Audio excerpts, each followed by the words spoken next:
Canada is in crisis, and Canadians are vocalizing their dissatisfaction with Justin Trudeau's government. The Liberal administration has rendered the House of Commons largely irrelevant to the populace. Since October 2nd, the House of Commons has been embroiled in a singular debate: whether the privilege of MPs was breached when the government refused to provide documents related to the alleged Green Slush Fund scandal. This dysfunctional parliament has hampered the government's ability to advance any business. After the Speaker ruled that privilege was indeed breached, they have continued to debate the matter, fixated on these documents since October 2nd. It is believed that over 400 million Canadian tax dollars has been inappropriately spent, all while many Canadians are struggling with homelessness and food insecurity. Justin Trudeau seems reluctant to allow the truth of this latest scandal to surface. Trudeau now finds himself at a crossroads. The journey ahead is fraught with challenges, and he can no longer solely rely on his charisma or family name. True leaders should recognize when it is time to step aside gracefully, yet Trudeau believes he is the best and only person capable of leading Canada. People closest to Trudeau described him as narcissistic, who is attention-seeking and needs to be in the spotlight. He has disregarded the pleas from his own MPs, calling for his resignation.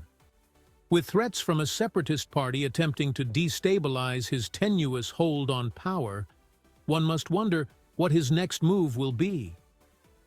Recent polls paint a troubling picture. There is a growing discontent with Trudeau's leadership, as the Conservatives consistently outpace the Liberals in public opinion. While elections are not solely determined by polls, these trends serve as a barometer of public sentiment. Trudeau's popularity is clearly waning. He is no longer the electoral force he once was. Canadians are increasingly anxious about their future.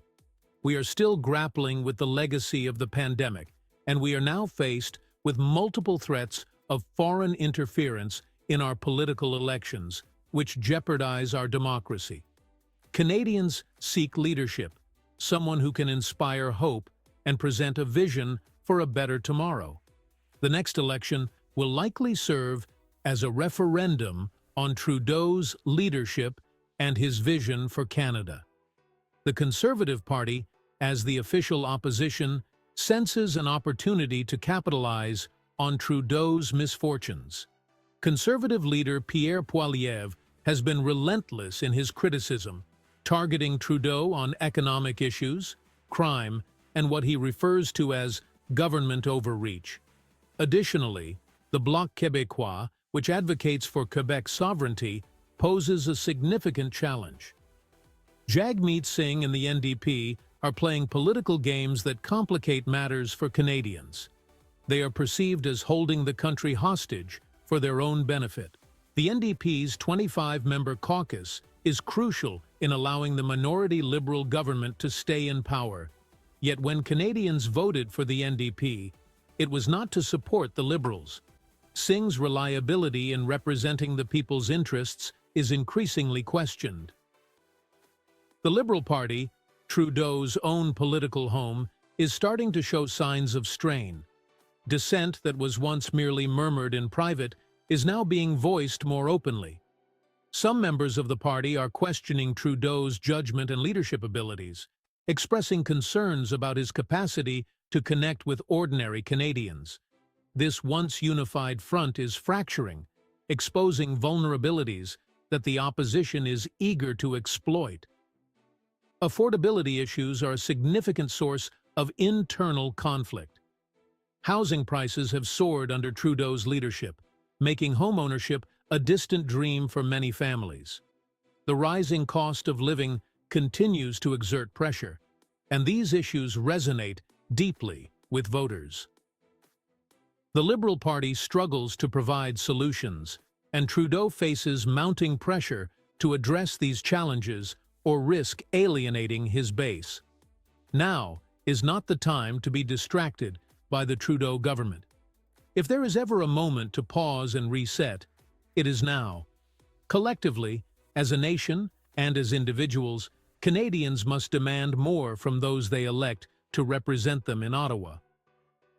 Once hailed as the golden boy of Canadian politics, Justin Trudeau now finds his leadership facing an unprecedented crisis. The once adoring spotlight has dimmed, replaced by a harsh glare of scrutiny.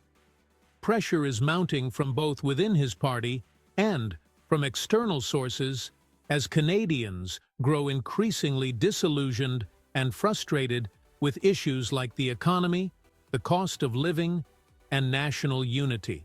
Now, how will Donald Trump's presidency impact Canada? Trump's proposed economic policies, such as tariffs on imports and sweeping tax cuts, are expected to send ripples through both the American and Canadian economies. Experts are predicting challenges in trade relations between the two countries, especially if Canada decides to hit back with its own tariffs in response to Trump's protectionist measures. But it doesn't stop at economics. Trump's hardline stance on immigration could lead to an increase in asylum seekers crossing the border into Canada. This influx could strain Canada's resources and impact political stability, prompting Canada to rethink its immigration and border control policies. And let's not forget foreign policy. As a NATO member, Canada might feel the pressure to ramp up its defense spending in response to Trump's military ambitions. This could spark domestic debate and affect other areas of government spending. Don't forget to like, subscribe, and hit the bell icon for more deep dives into pressing political issues. Until next time, thanks for watching.